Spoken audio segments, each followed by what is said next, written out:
Mais regardez, bordel! Oui, je sais, j'ai merdé. Ah bah c'est une expérience qui a mal tourné, hein. Eh oui, vous voulez savoir comment ça s'est passé? Ok, alors, tout a commencé ce matin. Figurez-vous que j'étais dans mon laboratoire en train de faire mes petites expériences quand tout à coup... Ça y est, j'ai réussi! Je suis un génie! J'ai inventé le tout premier rayon rétrécissant. Et puis, je l'ai testé sur moi. Et ça a marché! Sauf que j'ai oublié d'intégrer le mode grossissant. Tu es vraiment très stupide. Il a raison. Du coup, je descends d'ici et on se retrouve bientôt pour la vidéo. Ok, alors, comment je vais faire?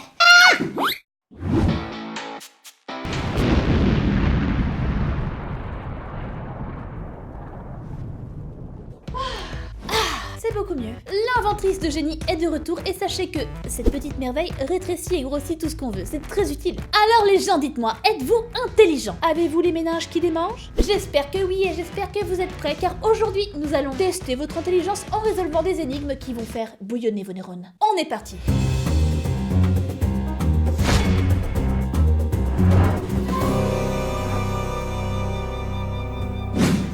Il y a eu un meurtre dans une station spatiale. Vous avez trouvé le corps inanimé d'un homme dans la pièce de stockage où les tenues sont stockées. Oui, je vois, mais est-ce qu'on est bien sûr qu'il est mort? Toussez, monsieur, toussez! Il est mort. Il est même bien mort. Il est décédé dans la position du poisson. Mais sachez que ce vaisseau n'est pas habité que par un cadavre. Il y a d'autres occupants, tels que Laura. Laura dit qu'elle dormait dans sa chambre quand c'est arrivé. Ah, tu dis la vérité, Laura? Nick dit qu'il était en train de réparer la batterie solaire dehors. Quant à Jane, elle a avoué qu'elle était en discussion avec le centre spatial. Alors, qui est le menteur? Ok, donc on doit trouver le petit coquinou qui s'amuse à zigouiller ses petits camarades. Pourquoi pas? Et pour cela, on dispose d'indices comme ce cadavre en décomposition et les témoignages de Laura, Jane et Rick. Nick! Quoi? En fait, t'as dit Rick, mais il s'appelle Nick! Mais nique-toi! On va commencer par interroger les témoins. Ah non, moi je l'ai pas tué. J'ai rien vu, parce que je dormais. C'est juste que j'ai une dépendance en somnifère. Si je l'ai tué? Ah non, moi j'étais en communication très sérieuse avec la Terre au moment du meurtre. Non, elle a dit ça? Oh la biatch. Ah non mais ça m'étonne pas d'elle quoi. Elle a toujours été hyper coincée. Attends, j'ai une autre communication sur la 2. Allô, la station spatiale, vous me recevez ici Houston de la Terre, est-ce que tout va bien là-haut? Allô? Ah non, c'était rien d'important. Ah bah moi j'étais dehors, je réparais le bidule là avec les outils, la batterie solaire, c'est ça, je réparais la batterie solaire avec les outils. Ok Nick, concentre-toi. Alors tu as ce bidule et des outils. Je suis censé faire quoi avec ça? Et putain, moi je comprends rien, moi je suis boulanger bordel, je sais pas ce que je fous là. Je sais, je vais rentrer à la station et faire semblant d'avoir réparé. Ouais, je vais faire ça, ouais. Allô, ici Nick, le vaisseau, tu m'entends? 5 sur 5, Nick. Ouais, c'est bon, t'inquiète, c'est réparé, ouais, tout va bien, Je rentre. Oh, je vois qui est le menteur. Laissez-moi vous expliquer. Alors, je ne sais pas si vous l'avez remarqué, mais on est dans l'espace. Et dans l'espace, il y a aussi des extraterrestres, des aliens, qui veulent éradiquer la race humaine. Comme ce pauvre monsieur qui n'a pas de nom parce qu'on n'a pas jugé nécessaire de lui en donner un. Je ne suis pas respecté. Alors, je vais vous poser une question. Ne trouvez-vous pas ça étrange que Jane n'ait pas de nez? Où est passé ton nez, Jane? C'est très suspect. Ne serais-tu pas un alien, Jane? Ouh là. Quelle histoire, mes aïeux, mais quelle histoire. Non, en fait, je pense qu'elle est juste très mal dessinée, c'est tout. Parfois, il faut m'arrêter, je pars beaucoup trop loin. Ok, donc on a ces 3 personnes qui m'ont toutes l'air très sympathiques et on sait que le meurtre a été commis dans la pièce de stockage, comme on peut le voir ici. C'est peut-être une combinaison qui a fait le coup. Mais dites-moi, qui a utilisé une combinaison récemment? Oh, mais je ne serais pas Rick. Je t'ai dit qu'il s'appelait Nick. Mais Nick ta mère! J'étais dehors, je réparais la batterie solaire avec les outils. Oh, il était en train de réparer une batterie solaire, oui! Avec une combinaison, qu'il a chopé dans la pièce de stockage. Et à ce moment, il a vu, on n'a pas son nom, mais on s'en fout. Et il l'a tué. Chez lui, j'en suis sûre, je suis obligée. Il a été à l'extérieur. Il n'aurait pas pu prendre le costume sans voir le corps. Logique. Allez, on l'éjecte dans l'espace. Allez, punition. Mystère suivant.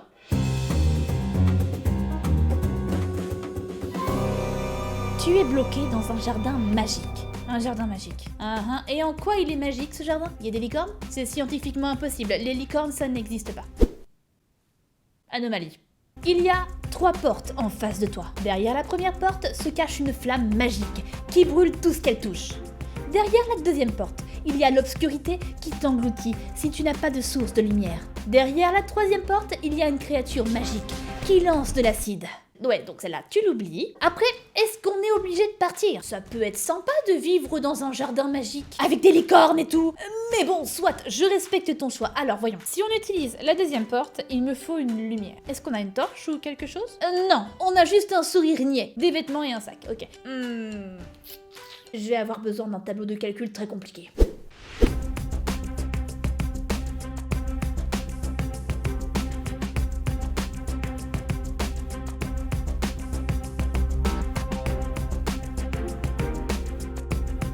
C'est bon, je sais. Laissez-moi vous expliquer. Cette femme que vous voyez là, ce n'est pas n'importe quelle femme. Elle s'appelle Sandrine Debussy. Elle a travaillé à la NASA dès l'âge de 10 ans. Plus tard, elle découvrit le vaccin contre le cancer et même contre la mort. C'est une scientifique renommée, connue mondialement pour son esprit brillant. Et qui dit esprit brillant, dit lumière. Et qui dit lumière, dit qu'on peut passer par la deuxième porte sans problème. Alors voilà, c'est mon dernier mot, c'est la deuxième porte, point barre. Réponse. Casse une branche d'arbre dans le jardin. Oui, mais on m'avait pas donné cette info. La faire brûler avec la première porte et passer par la deuxième porte. Ok.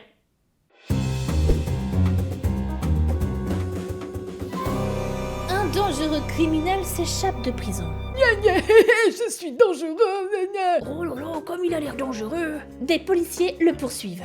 Et la piste les mène dans un village. Ah bah, ils l'ont perdu. Ils étaient derrière lui comme ça et ils l'ont plus vu. Pourquoi? Ils couraient pas assez vite? Comment ça se fait? Ils ont fait comment? Comment ils ont fait? Ils étaient juste derrière. Arrêtez de courir, vous êtes en état d'arrestation. Attends. Dépêche-toi, Michel, on va le perdre.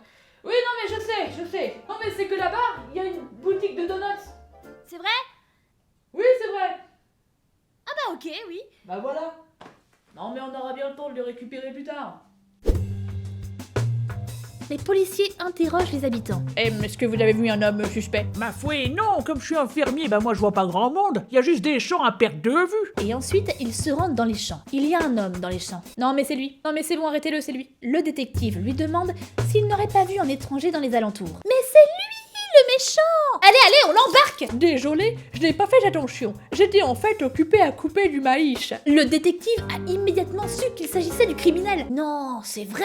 Wow! Comment a-t-il fait? Ben, je sais pas, peut-être parce qu'ils ont la même tête? Réponse. En fait, le policier a remarqué que l'homme ne savait pas comment se coupe réellement le maïs.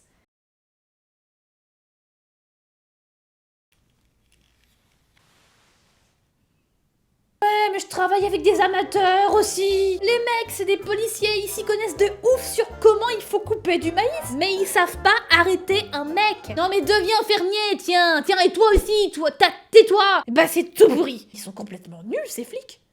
Monsieur, bonjour. On recherche ce criminel activement recherché. Et vous l'avez vu dans le coin par hasard? Non? Ah non, ça me dit rien, non. Très bien. Si vous le voyez, n'hésitez pas à nous contacter. Ah oui, bah pas de problème, monsieur l'agent. Bonne journée. Oh, que tu te caches, mon petit gars. Ne t'inquiète pas, parce que je vais te retrouver.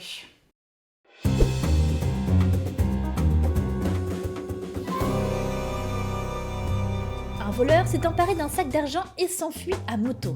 Encore une enquête criminelle. J'aurais dû mettre une autre tenue. Un détective le prend en filature dans son automobile, mais il se retrouve bloqué dans les bouchons. Ben voyons, mais ils sont tous très nuls. Finalement, il réussit à rejoindre un carrefour où se trouve un policier. Avez-vous vu un motard passer tout à l'heure? C'est-à-dire, détective, que je n'en ai pas vu un seul. Par contre, j'ai pris 3 photos des 3 voies principales. Mais qu'est-ce que c'est que ce bordel? Tu es policier ou photographe, Simon? Simon, pourquoi tu photographies les rues? C'est pas clair, cette histoire! Il est de mèche avec les voleurs. Première photo. Je vois. Rien de spécial, si ce n'est qu'on dirait à la maison du voisin, dans Hello Neighbor. Deuxième photo. 2 policiers montés sur des chevaux, dont l'un fait un salut nazi. C'est un policier nazi, et ça, c'est un cheval nazi! Non, ma monétisation! Reviens! Et la troisième photo, il y a seulement un camion, un gros camion. Quelle rue le criminel a-t-il emprunté? Ouais, enfin, si c'est encore un truc tarabiscoté, hein. Oui, j'ai utilisé le mot tarabiscoté. Eh, je suis scientifique ou pas? Du genre, le criminel, il a déposé son butin dans la maison, avant d'enfiler son costume de flic et de monter sur ce cheval nazi. C'est son nom, il s'appelle Nazi. Ou alors, c'est peut-être Simon. Voilà, c'est Simon Passion Photographie. Il a l'air suspect.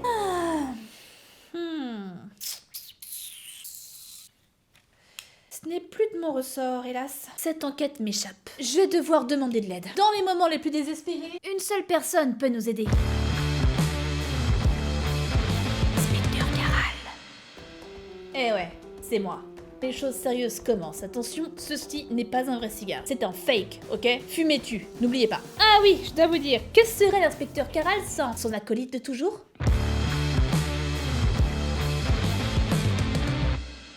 Maintenant qu'on est dans la tenue adéquate, on va coincer cette enflure. Il a pu s'enfuir par l'une de ces trois voies. On a besoin d'un flair infaillible. T'en penses quoi, toi?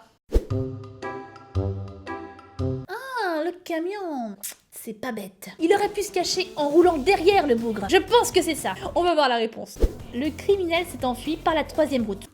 Il avait mis sa moto dans un camion. Ouais, enfin c'est pas tout à fait ce que j'ai dit, mais... Bravo, élémentaire, mon cher Watson. Enquête suivante.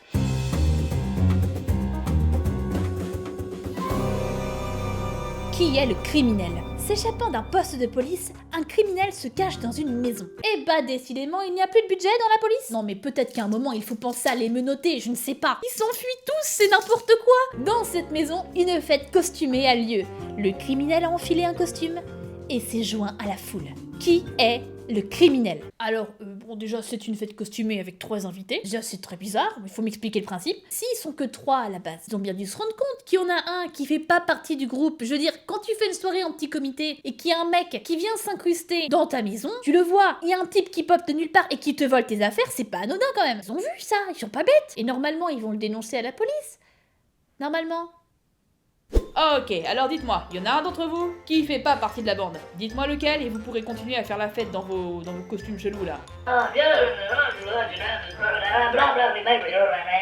Hein?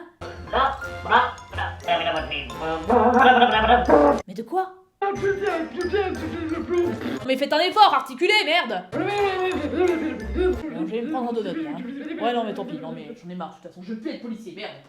Non mais au pire ils sont tous bizarres, on les embarque tous. Bon alors, voyons. On a une sorcière, un loup-garou, on a... et un fantôme. Mais dis-moi, ton costume n'a pas de sens. Tu es très indéfini. On sait pas si c'est Dracula ou Frankenstein, non, ça m'a l'air bizarre. On dirait que t'as pris les premiers trucs qui sont venus comme si tu voulais te cacher très vite. C'est toi, ça ne fait aucun doute. Tous les costumes ont été préparés avec soin, excepté le numéro 3. Masque squelette, cape de vampire et pantalon de Hulk. Évidemment, comme le criminel a dû se précipiter pour se déguiser, il a mis ce qu'il a trouvé rapidement. Évidemment. Et voilà, encore une fabuleuse énigme résolue par mon petit cerveau. Quant à vous, je pense que vos neurones ont plutôt bien travaillé. Dites-moi dans les commentaires si vous avez trouvé les réponses et combien vous en avez trouvé. On va s'arrêter ici, mais avant de se quitter, vous savez ce qu'il vous reste à faire? Likez, abonnez-vous, tout ça, attendez... Voilà. C'est dommage que ce rayon ne marche pas sur le nombre de likes et d'abonnements. Donc n'hésitez pas à m'aider un petit peu. En tout cas, nous on se retrouve dans une prochaine vidéo. En attendant, prenez soin de votre ogne. Bisous.